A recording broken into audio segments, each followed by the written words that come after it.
और सर चढ़ाओ देवरानी को। ओहो नहीं नहीं नहीं नहीं नहीं, क्या? अरे नहीं बाबा नहीं, हम तो ऐसा कभी ना करें। छी छी छी, कैसे लोग हैं। ये माँ किससे बात कर रही है? अरे वो शीला आंटी है ना, उन्हीं का फोन है, उनसे बात करिए। अरे पर ऐसा क्या हो गया जो इतना बाप रे बाप वो कर रही है? अरे आपको नहीं पता भैया? अरे क्या भैया, ये बात तो सबको पता है, आपको नहीं पता? अरे नहीं पता तो नहीं पता, अब बता भी दो क्या हुआ है। अरे शीला आंटी ने अभी जिसकी शादी करवाई थी ना, वही शर्मा जी की बेटी की, उसकी बीवी घर छोड़कर चली गई 2 महीनों में ही। क्या बात कर रहे हो? लेकिन क्यों? वो लोग लड़की की कोई भी बात नहीं मानते थे, ना उसकी कोई भी इच्छा पूरी करते थे। लड़की को घुटन होने लगी थी ससुराल में, इसलिए वो घर छोड़कर चली गई। अच्छा, लेकिन शर्मा परिवार तो काफी अच्छा संपन्न परिवार है, वो क्यों अपनी बहू के साथ ऐसा कर रहे थे? अब क्या पता, लेकिन सारे समाज में उनकी बड़ी बदनामी हो रही है अब। हाँ, आसपास के सारे रिश्तेदारों में ये खबर फैल गई है कि उनकी बहू घर छोड़कर चली गई है। हाँ, सब लोग उनकी ही बातें कर रहे हैं। हो गई तुम्हारी बात शीला आंटी से माँ? हाँ हो गई, साथ ही साथ उन्होंने आकाश के लिए एक अच्छा सा रिश्ता भी बताया है। कह रही थी बहुत सुंदर लड़की है और परिवार भी काफी अच्छा है। अरे वाह, फिर देर किस बात की माँ? हाँ, मैं भी यही सोच रही थी कि बात आगे बढ़ा ही दूँ, लेकिन आज ना मैंने कसम खा ली है, हम अपनी बहू के साथ ऐसा कुछ भी नहीं होने देंगे। उसकी हर इच्छा को पूरी करेंगे। भाई, इस बात में हम आपके साथ हैं। हम इस घर की आने वाली बहू को इतना खुश रखेंगे कि वो मायके जाने के बारे में भी भूल जाएंगी। हाँ माँ, हम भाभी की सारी ख्वाहिशें पूरी करेंगी, सच में, आप बिल्कुल भी चिंता मत कीजिए।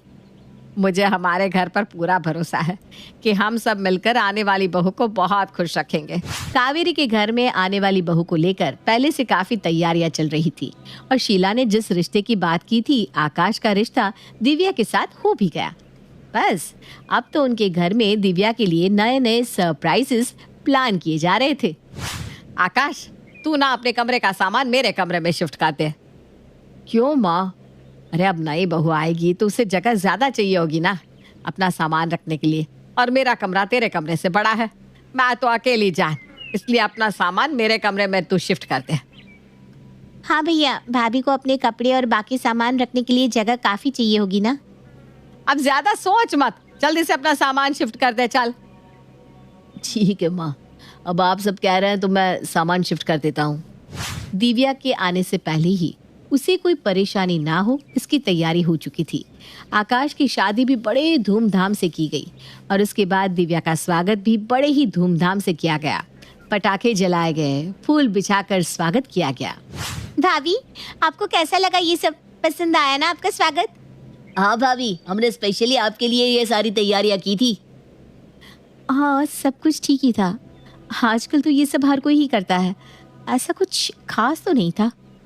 हाँ बहू, सही कह रही हो, हम लोगों ने वैसे कुछ खास तो नहीं किया। ऐसे तो सब कुछ अच्छा ही था, बुरा तो कुछ भी नहीं था। हाँ, मैं ये नहीं कह रही हूँ कि बुरा था, मैं बस ये कह रही हूँ कि कुछ अलग सा नहीं था।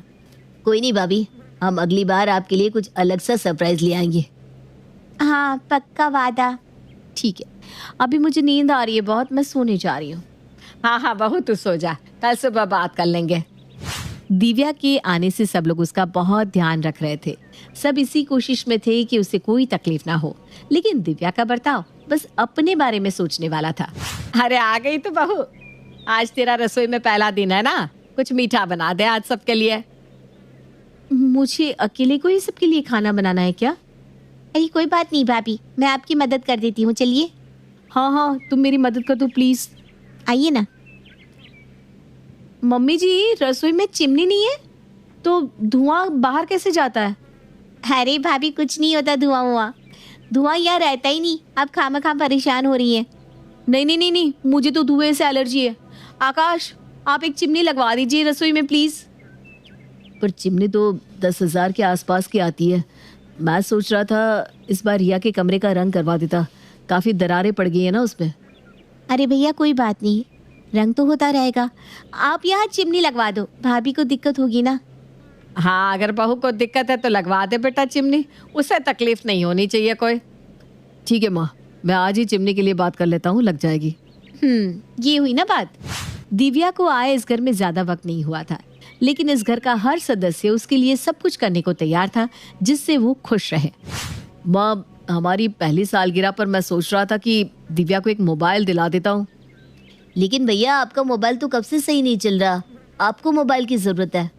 अरे वो तो मैं अभी बनवा लूंगा, 2-3 साल और निकल जाएंगे। इस बार दिव्या को वो लेटेस्ट वाला पसंद है ना, वही मोबाइल दिलवा देता हूँ, खुश हो जाएगी। हाँ ठीक है, ये भी सही है। वैसे भी बहू को इन सब चीज़ों का ज़्यादा शौक है। सुनो ना, मैं ये कह रही थी, मुझे ना ये साड़ी बहुत पसंद आई है, प्लीज़ दिलवा दो। अरे अभी पिछले महीने तो तुमने नई साड़ी ली थी, इस बार मैं सोच रहा था कि माँ को एक साड़ी दिलवा देता हूँ। अरे मैं क्या करूँगी साड़ी का, तू एक काम कर, मेरे बदले इसे ही साड़ी दिलवा दे। सही तो कह रही है माँ जी, वो क्या करेंगी साड़ी का, मुझे ये दिलवा दो ना प्लीज।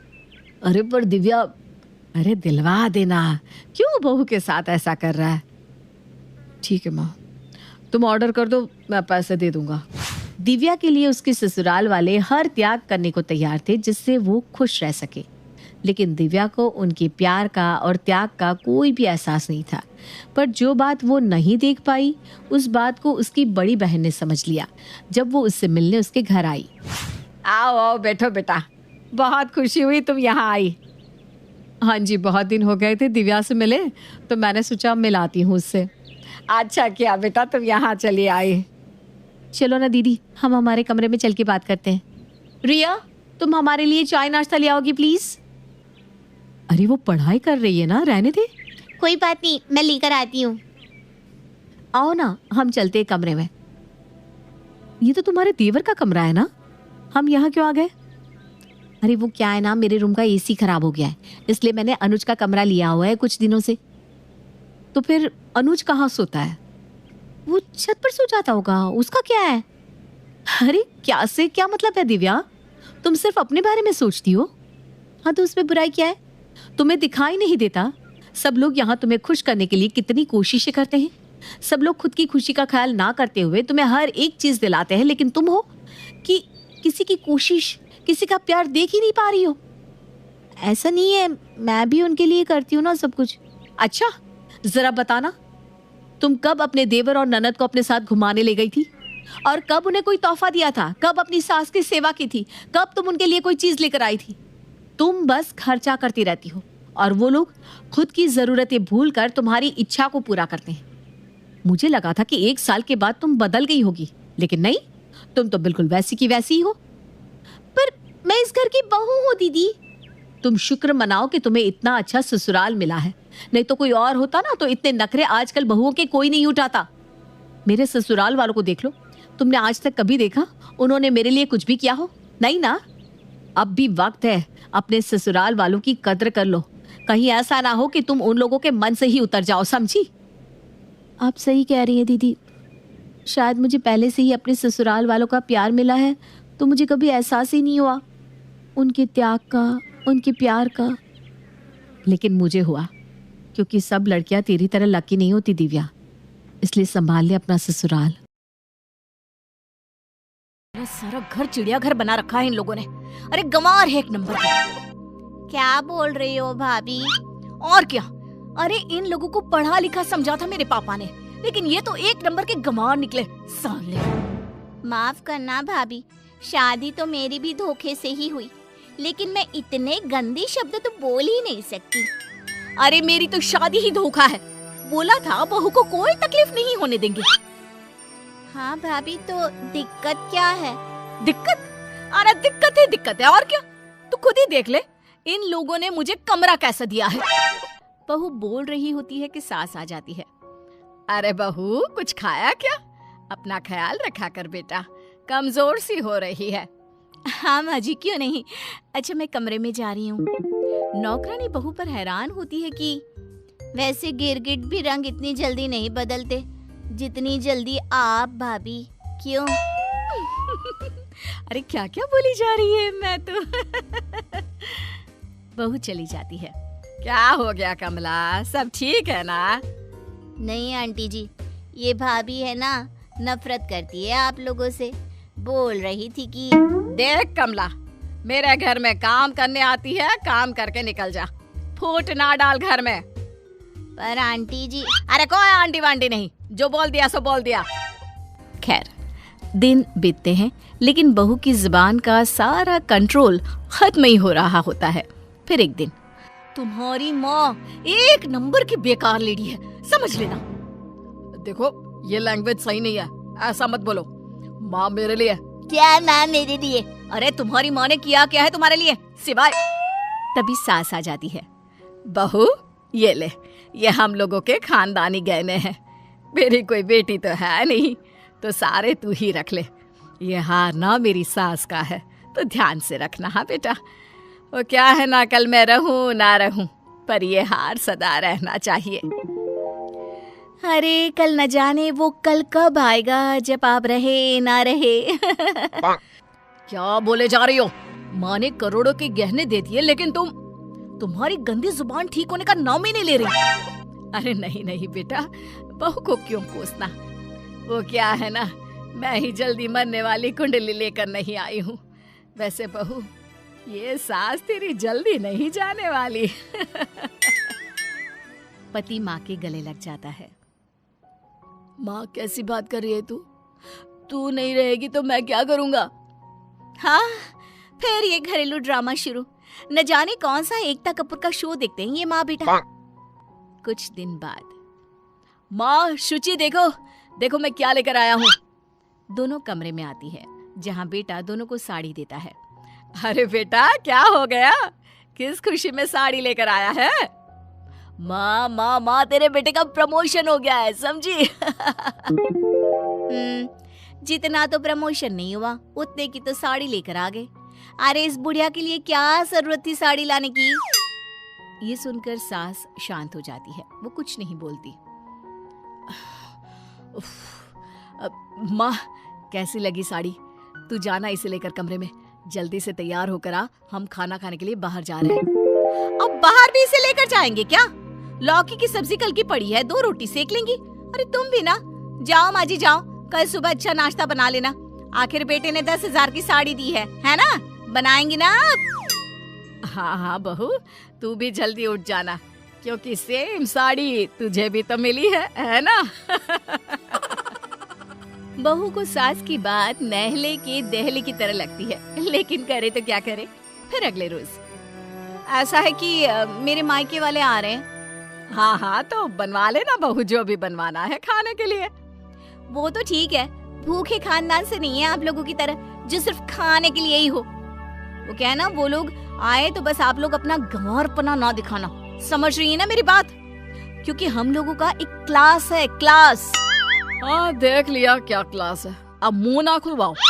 अरे बेटा ऐसा नहीं बोलते, बहू के माँ बाप तेरे भी तो कुछ लगते हैं ना बेटा, अपने ही तो है वो।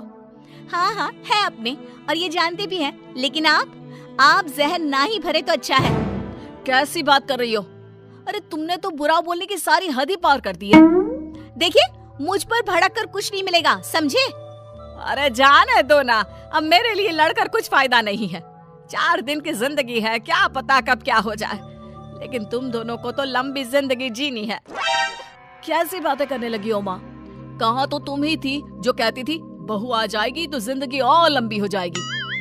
हाँ हाँ सुना लो जो सुनाना चाहते हो, लेकिन मेरे माँ पापा के सामने तुम दोनों माँ बेटी मिलकर कोई ड्रामा फैक्ट्री ना खोल लेना।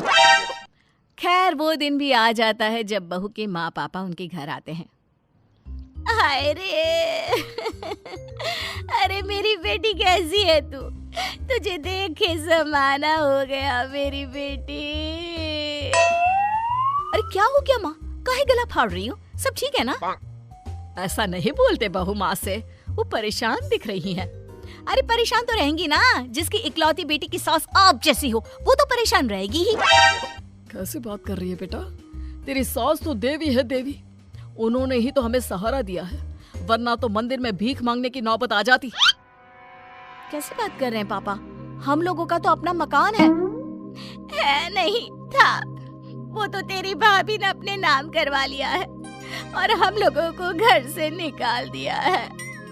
भला हो तेरी सास का जो हम लोगों को शरण दी, नहीं तो रास्ते के भिखारी जैसी हालत हो गई होती। क्या माँ पापा ये सच है? लेकिन आप लोगों ने बताया क्यों नहीं मुझे? वो क्या है ना बिटिया, तेरी जबान वैसे ही जहर जैसी है। तू अपनी भाभी से लड़कर हमेशा के लिए हम लोगों के दरवाजे बेटे के घर के लिए बंद ना कर देती, इसीलिए बेटा तू तो स्वर्ग में है और देवी है तेरी सास, देवता है तेरे पति, लेकिन हम लोगों की गलती थी कि तेरी जबान पर कभी लगाम नहीं लगाई। हाँ, हमेशा से तेरी बोली गंदी और गलत रही है, लेकिन हम लोगों ने तुझे समझा, पर ये जानते थे कि ससुराल में कोई नहीं सहता। लेकिन भला हो तेरी सास का, जो तुझे तेरी गंदी जुबान के साथ भी अपना लिया और हम लोगों को भी सहारा दिया। बेटी को अब गलती का एहसास होता है। वो सास को देखकर रोने लगती है। माँ जी मुझे माफ कर दीजिए, मैं न जाने क्या क्या कूड़ा बकती रही, वो भी बिना सोचे समझे। अरे कोई बात नहीं बेटा, रो मत। मुझे विश्वास था कि एक ना एक दिन तू समझ जाएगी, ठीक हो जाएगी। बस बेटा अपना घर गृहस्थी संभाल ले, पता नहीं मैं कल रहूं ना रहूं। माँ जी आप हमेशा मेरे साथ रहेंगी, मेरी प्रेरणा बनकर। शुक्र है मेरी बेटी को अकल आ गई। हाँ ये तो है।